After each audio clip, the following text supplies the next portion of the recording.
का असली फोटो। और अब तुम बताओ, इस चेहरे को देख कौन कहेगा कि महाराज अपने कैदियों के साथ क्रूर व्यवहार करते थे। शिवाजी के शासन में डोमेस्टिक वायलेंस, मर्डरर्स और रेपिस्ट के हाथ और लिम्स को लाठी मार मार के शरीर से अलग कर दिया जाता था, और फिर चरनांग शरीर से लगा रह जाता तो उसको मरहम पट्टी किए बिना ही एक निवाला भी दिए भूखे मरने के लिए छोड़ दिया जाता था।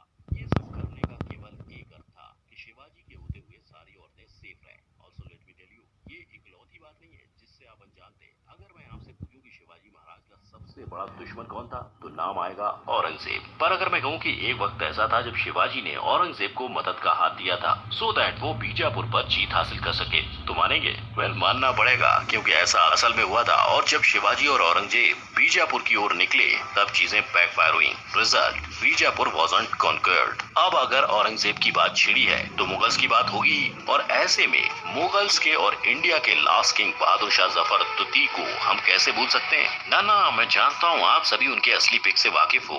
यही वजह है कि फैक्ट भाई आज आपको चेहरा नहीं बल्कि उनके मृत्यु का अनदेखा चेहरा दिखाएगा। इस तस्वीर को देख मेरे मन में तो एक ही गाना बज रहा है, क्या से क्या हो गया। और यहाँ ये सवाल उठता है कि आखिर ये हुआ क्यों और कैसे? वेल, जवाब है depression. Yes, Bahadur Shah Zafar depression के शिकार हो गए थे। वो डिमोरलाइज्ड और ह्यूमिलेटेड हुए थे। दिन रात उनके मन में एक ही बात का पछतावा हुआ करता था कि 300 साल के मुगल शासन पर फुल स्टॉप लगाने वाले कोई और नहीं बल्कि वो खुद थे। बस इसीलिए जब अंग्रेजों ने उन्हें पकड़ के भारत से दूर म्यांमार यानी बर्मा में कैद कर दिया तब उन्होंने एक आह तक नहीं निकाली। उसी खामोशी, नाउमीदी और डिप्रेशन में बहादुर शाह अपनी आखिरी सांस तक रहे। और फिर 7 नवंबर को वो अल्लाह को प्यारे हो गए। जब उन्हें मृत्यु मिली तब उनके पास ना राजमहल था ना कोई अच्छी जगह, बस एक शैबी वुडन हाउस में ही उन्होंने अपनी देह को त्याग दिया।